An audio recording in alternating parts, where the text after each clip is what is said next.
오늘 읽은 사무엘상 7장 3절로 4절까지 있는 말씀을 중심으로 참된 회심이라는 제목으로 함께 말씀을 나누도록 하겠습니다. 회심이란 무엇입니까?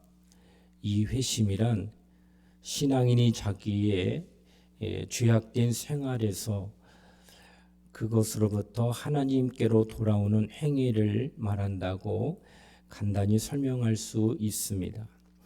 그런데 우리는 출애굽기 9장 27절부터 35절의 내용을 확인해 보면은 거짓된 회심, 곧 애굽 왕의 바로의 회심을 보게 되어집니다.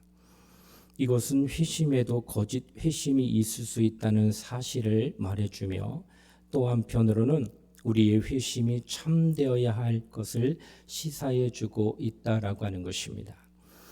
그런데 오늘 본문을 보면 사무엘이 이스라엘 백성에게 이렇게 말합니다. 오늘 3절 가운데 너희가 전심으로 여호와께 돌아오려거든 이런 표현을 씁니다. 이는 다시 말하면 여러분이 참된 회심을 하려면 이런 뜻으로 이해할 수 있는 것입니다. 그러므로 우리는 이스라엘 백성을 향한 사무엘의 권고 속에서 참된 회심은 어떠해야 하는가를 찾을 수 있다라고 하는 것입니다. 그렇다면 사무엘이 이스라엘에게 외친 참된 회심은 과연 어떤 것이었겠는가?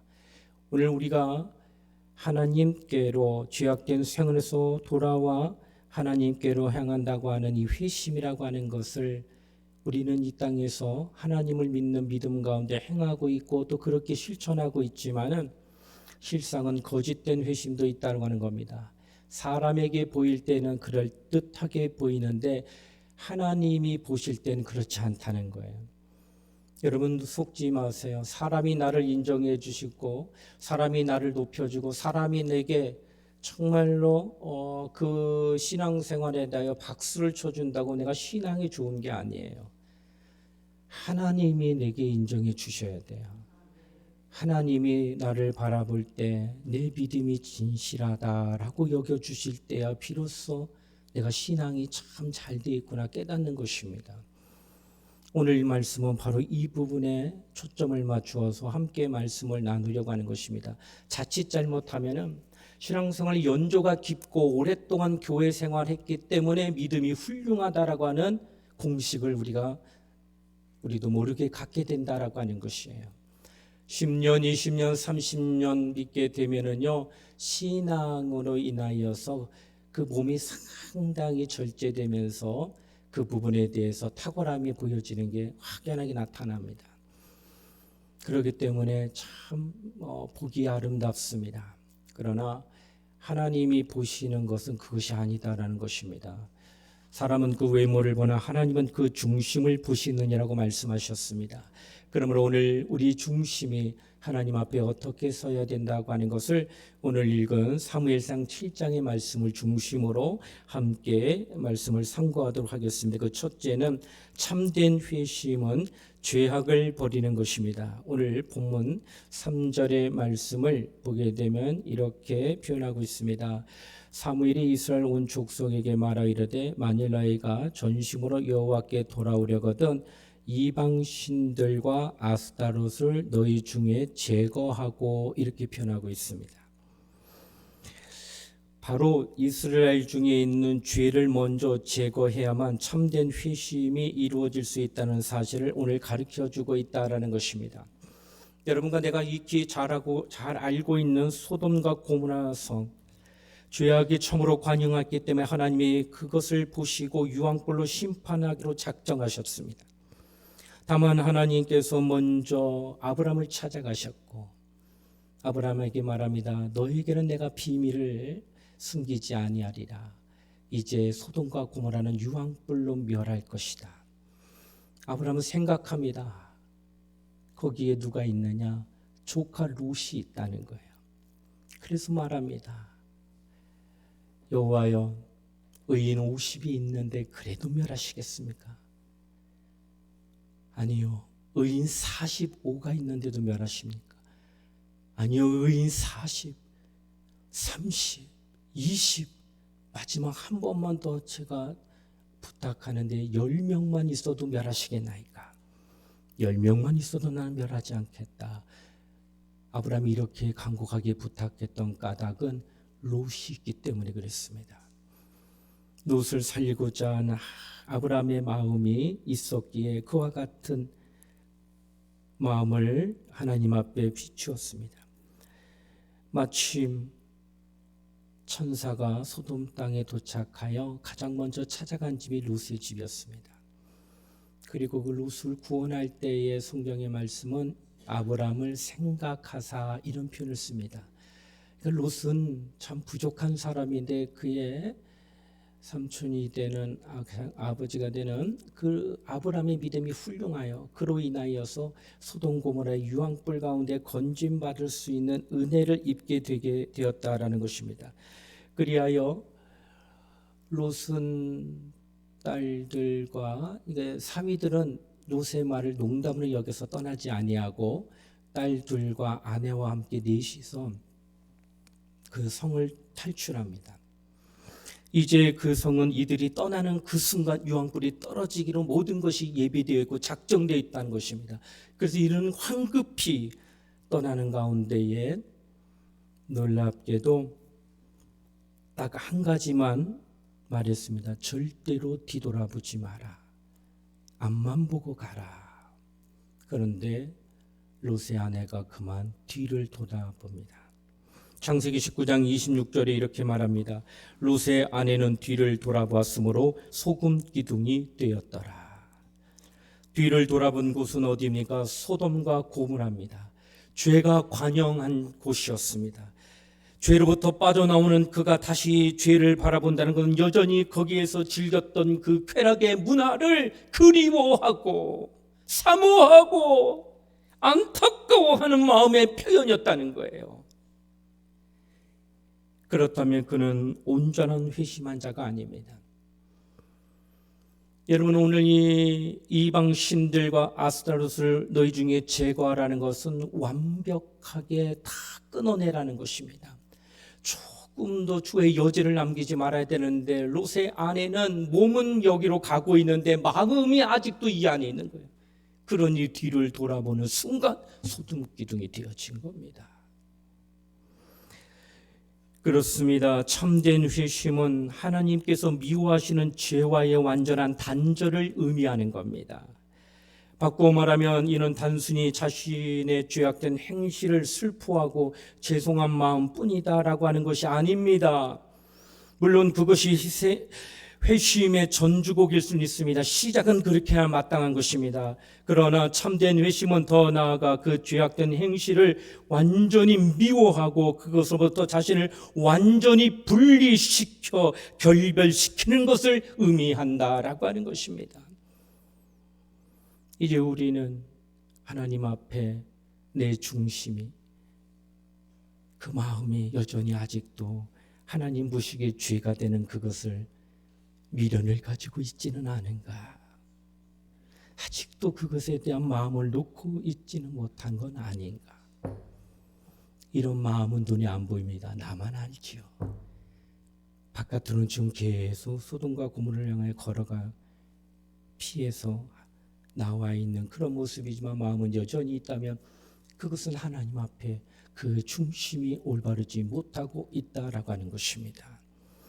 그러므로 우리는 그 악한 길에서 떠나길 원하시는 하나님의 회개 요청에 즉각적으로 응답할 수 있어야 된다라고 하는 것입니다. 사랑하는 성도 여러분, 여러분과 나는 하나님과의 관계를 신앙으로 여기고 있는 것입니다. 그렇다면 하나님은 내 마음을 아십니다. 여러분이 하나님과 상관할 때 무엇보다도 여러분의 마음이 하나님 앞에 합한 마음이 되어야 됩니다. 그러기 위해서 그 첫째가 죄악을 온전히 끊어내야 됩니다. 몸만 나오지 마시고 마음도 하나님께로 온전히 돌아올 수 있는 그가 될 때에 우리는 참된 회심을 하게 된다라는 것입니다. 우리 모두 다 그런 마음을 가지고 참된 회심을 하는 저와 여러분 되시기를 주의 이름으로 축원을 드립니다. 둘째는 참된 회심은 삶의 방향을 전환하는 것입니다. 오늘 본문의 사무엘은 3절에 이렇게 말합니다. 너희 마음을 여호와께로 향하여 라고 말합니다. 그렇습니다. 이방신과 죄악을 향했던 마음을 돌이켜 하나님을 바라볼 때 이스라엘에게 참된 회심이 일어납니다. 이것은 오늘날 사는 우리에게도 동일하게 요구되는 하나님의 메시지입니다.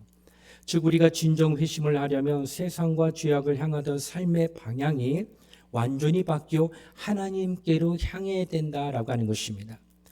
이는 부정적인 측면에서 볼 때는 온갖 비리, 부정과 그리고 우상 등을 제거할 뿐만 아니라 긍정적인 면으로 볼 때는 고양된 신앙 양심의 회복이요 진리의 순종 등을 가리켜 표현할 수 있다라고 하는 것입니다. 실로 주님께서 우리의 온 인격과 행동과 사고의 전 영역이 하나님과 교제하는 상태에 이르기를 원하신다라고 하는 것입니다.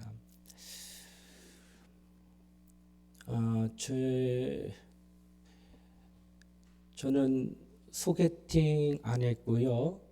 중매 안 했고요. 저는 연애했습니다.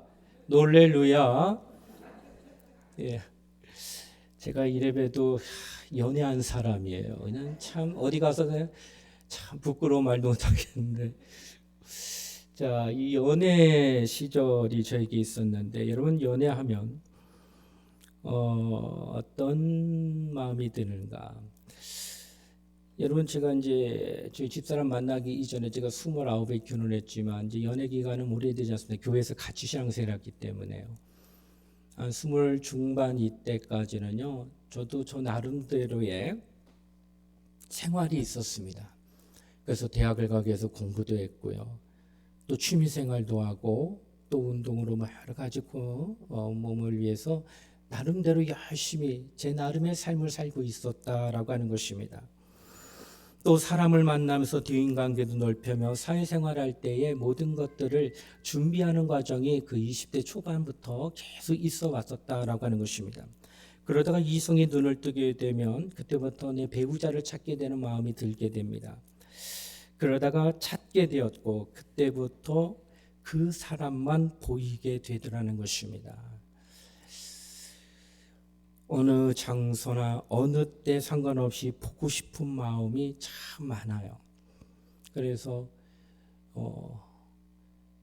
전화해서 시간이 되면 내가 갈 테니 이렇게 보고 싶은 마음을 표현하는 그런 시절이 있었으면 이를 그리움이라고 표현할 것입니다. 약속을 하고 만나서 헤어질 때까지 오로지 그 사람 얼굴만 쳐다봅니다. 뭐 얼굴 뜯어먹을 것도 아닌데 계속 보고 싶어요. 그냥 얼굴만요. 왜 이렇게 부끄러워하세요? 이 부끄러운 건 내가 부끄러워야지. 앉아 있는 분들이 부끄러워할 일이 아닌데. 그래서 이게 얼굴 보고 또 헤어지면 아쉽고 이게 떨어져 있는 시간이 너무나도 참 속상하고 그래서 그냥 어떻게 할까요? 헤어져 있는 시간을 좀 줄이자. 그래서 뭐 하면 돼요? 데리고 살면 되잖아요. 그래서 결혼한 거예요. 그래서. 결혼을 하게 됐다라고 하는 것입니다. 자, 결혼을 하고 난 뒤에는 연애 감정으로 살지 않게 되더라고요. 결혼하니까 애가 있더라고요. 애를 키우는 일에 누가 말하지 않아도 저는 저 나름대로 내가 아빠의 역할을 감당하는 일을 하고 있었고요. 저희 집사람은 엄마의 역할을 감당하며 열심히 아이를 돌보고 가정을 가꾸고 있었습니다. 자, 신앙생활도 이와 똑같습니다. 예수 그리스도를 만나기 이전에 각각 자기의 삶을 삽니다. 세상에서 부귀 영화를 쫓고 그 가운데 하나님 앞에 나올 일이 아니라 그 가운데서 내가 행복을 찾으자 추구하면서 나름대로 열심히 노력하며 수고하며 이 땅에서 세상 속에서 몸부림을 치며 살아가는 그 시절이 있다가 어느 날 내가 예수 그리스도를 만나게 됩니다. 그전에는 세상만 바라봤는데 예수님 만나니까 예수님이 더 좋아요. 그래서 그때부터 예수님만 쳐다봤어요. 신앙생활이 이렇게 기쁨이 있는가? 내 영혼이 이렇게 큰 기쁨을 갖고 누릴 수 있는 것이구나. 그리고 예수님께 집중하고 예수님과 만나가 예수님과 교제하고 예수님과 함께하는 시간이 행복한 겁니다. 이것이 바로 연애하는 감정과 똑같다라는 거예요. 보고 싶고 그립고 사모되어지는 마음이 예수님 만난 자들의 처음 신앙이 그렇게 시작하게 된다는 겁니다. 그 이후에는 어떤 일이 벌어질까요? 이제 결혼한 것 같이 처음에는 각자 다른 데를 쳐다보다가 만나고 나서 서로를 바라보다가 마지막에는 한 곳을 같이 쳐다봅니다. 결혼한 후에 아이를 키우면서 가정을 위하여서 그 가정을 위한 목표를 가지고 남편은 아빠 나름대로 가장의 역할을, 아내는 아내 나름대로, 성도가 예수 그리스도를 만나 교제하고 사랑을 나누다가 둘이서 이제 한 곳을 바라보는 게 하나님의 나라와 의를 바라보게 되어집니다. 그리고 하나님의 나라와 의를 위하여서 힘을 냅니다. 막 열심을 내요. 하나님의 나라와 의를 위하여 내 모든 시간을 드리고, 내게 준 건강을 드리고, 내게 준 재능을 드리고, 내게 준 물질을 드리고, 할 수만 있으면 모든 걸 다하여서 희생하는데 전혀 아깝지 않아요. 마치 내 자식을 위하여 온몸을 다 불사르듯이 수고하고 노력해도 추후에 아까움이 없는 것과 똑같은 마음이 나타나기 시작합니다. 정말로 내가 하나님의 나라와 의를 위하여 그런 마음이 들더라는 거예요. 바로 오늘 우리에게 주시는 하나님의 말씀은 우리의 시선의 변화가 분명하게 드러나고 있다라고 하는 것입니다. 먼저는 그리스도인이 되기 전에 세상만 바라봤던 나, 그러나 나 예수 그리스도를 만나고 난 뒤 그때로부터 예수님만 보게 되는 나, 예수님 안에서 주님을 기쁘시게 하고자 하는 마음이 있어 하나님의 나라와 의를 향하여 바라보는 내가 오늘 여기에 있다라고 하는 것입니다. 우리는 이처럼 주님 한 분만으로 만족하는 성도가 되어지고 믿음이 성장하면서부터 하나님의 나라와 의를 바라보므로 이 땅에서 사명감을 감당하는 성숙한 그리스도인이 되어지는 그것이 진정한 회심한 자라 하는 것입니다. 진정한 회심한 자는 이처럼 방향이 확연하게 보여집니다. 그리고 그 방향을 향하여서 전진해 나가는 모습이 나타난다라는 것입니다. 오늘 우리는 주님과의 교제의 삶 속에서 옛 생활의 관습과 행실을 온전히 끊어버리고 새 사람의 열매를 맺기 위하여 언제나 헌신하고 충성된 모습으로 이 땅을 살아가게 되어진다라고 하는 것입니다. 여러분의 삶의 방향은 진정 불신자의 그것과 분명히 다르고 있는지 우리는 한번 뒤돌아보며 자신을 바라볼 수 있어야 된다 하는 것입니다. 우리 모두 다 하나님 앞에 하나님의 나라와 의를 향하여 바라보며 변화된 삶을 살아 우리는 온전히 회심한 참된 회심한 성도가 되시기를 주의 이름으로 축원을 드립니다. 마지막으로 세 번째는 하나님만 섬기는 것입니다. 오늘 본문의 사무엘은 이스라엘에게 오늘 3절에 이렇게 말합니다. 그만을 섬기라 권고합니다. 사실상 그들은 과거 여호수아의 지도 아래 약속의 땅인 가나안 땅을 정복하고 그곳에 정착하였습니다. 그러나 그들은 시간이 흐를수록 그곳에서 빛과 소금의 역할을 감당하기보다는 오히려 가나안의 온갖 부족 신들과 우상들을 섬기는 영적 타락의 길로 접어들었던 것입니다. 따라서 이전의 사사들처럼 사무엘도 역시 그들의 죄악을 지적하면서 이제 하나님만을 섬길 것을 권고하고 있다라고 하는 것입니다. 한 청년 부자 예수님을 찾아옵니다. 그리고 말합니다. 내가 무엇을 하여 영생을 얻겠습니까? 그래서 예수님이 말씀하시기를 살인하지 말라, 간음하지 말라, 도적질하지 말라, 거짓 증거하지 말라, 속여 빼앗지 말고 내 부모를 공경하라 라고 말씀하십니다. 그러자 이 부자 청년이 말하기를 이것은 다 내가 어려서부터 지키었나이다 이런 말을 합니다. 그러니까 이 청년은 이미 하나님을 섬기고 있는 거예요. 하나님의 계명에 순종하고 있는 것 자체가 하나님을 잘 섬기고 있다라고 하는 것입니다. 그런데 주님은 그가 이제는 하나님만을 섬기길 원하셔서 이런 말씀을 하십니다. 내게 있는 것을 다 팔아 가난한 자들에게 주라. 그리하면 하늘에서 보화가 네게 있으리라. 그리고 와서 나를 따르라 하셨습니다. 네가 하나님을 잘 섬기는 거 보았다. 네가 계명을 지키니까. 그런데 이제는 하나님만을 섬기는 자가 되기 원하니 네 재물을 다 가난한 자에게 주고 너는 나를 쫓으라 이렇게 명령하셨습니다. 그때 이 청년이 재물이 많은 고로 이 말씀을 인하여 슬픈 기색을 띠고 근심하며 뒤돌아가더라는 것이었습니다. 그렇습니다. 하나님만을 섬기려면 다른 것들을 내려놓아야 된다라는 거예요. 계명을 지키는 것 우리도 다 할 수 있지만은 온전히 하나님만을 섬기게 될 때는 그것만이 최우선이 되기 때문에 다른 것들을 내려놓아야 된다는 거예요. 이렇게 내려놓음을 통해 그는 비로소 하나님만을 섬기는 자가 되어 하나님께서 자신만을 믿고 따르는 그를 마침내 인도하기 시작한다라고 하는 것이에요. 하나님만을 섬기는 것은 하나님이 최고인 것입니다. 하나님이 최우선인 것입니다. 하나님이 마지막인 것입니다. 그렇기 때문에 그 외 여지에 그 어떤 것도 그 곁에 둘 수가 없는 겁니다. 그래서 살인하지 말라, 간음하지 말라, 도적질하지 말라, 거짓 증거하지 말고 속이지 말고 내 부모를 공경하라고 하는 그 계명을 잘 지키는 신앙인이랄지라도 그 신앙 가운데서는 내가 가질 수 있는 거 다 가지며 살 수 있는 거예요.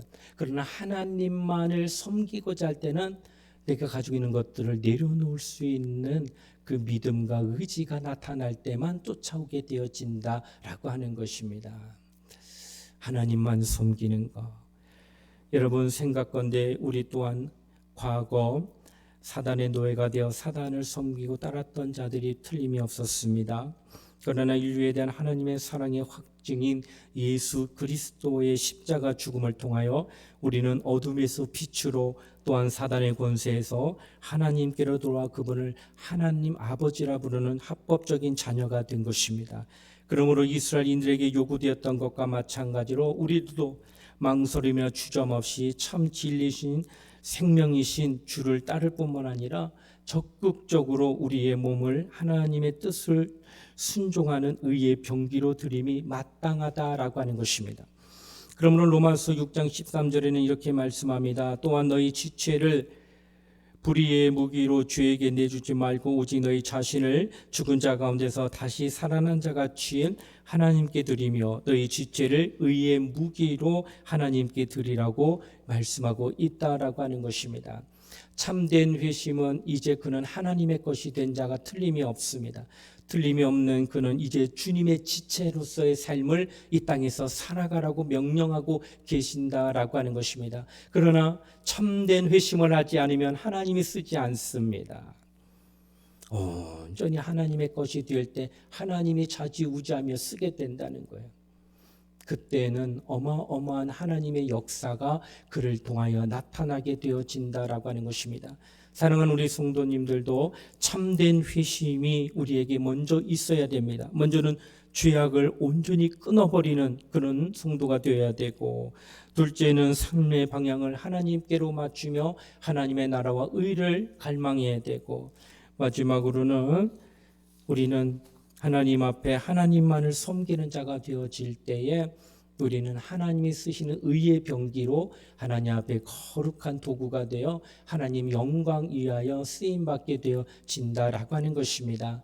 사랑하는 우리 성도님들 모두 다 참된 회심을 이루시고 하나님의 의의 병기로 이 땅에서 하나님께 영광 드러내는 귀한 하나님의 사람 되어지시기를 주의 이름으로 축원을 드립니다.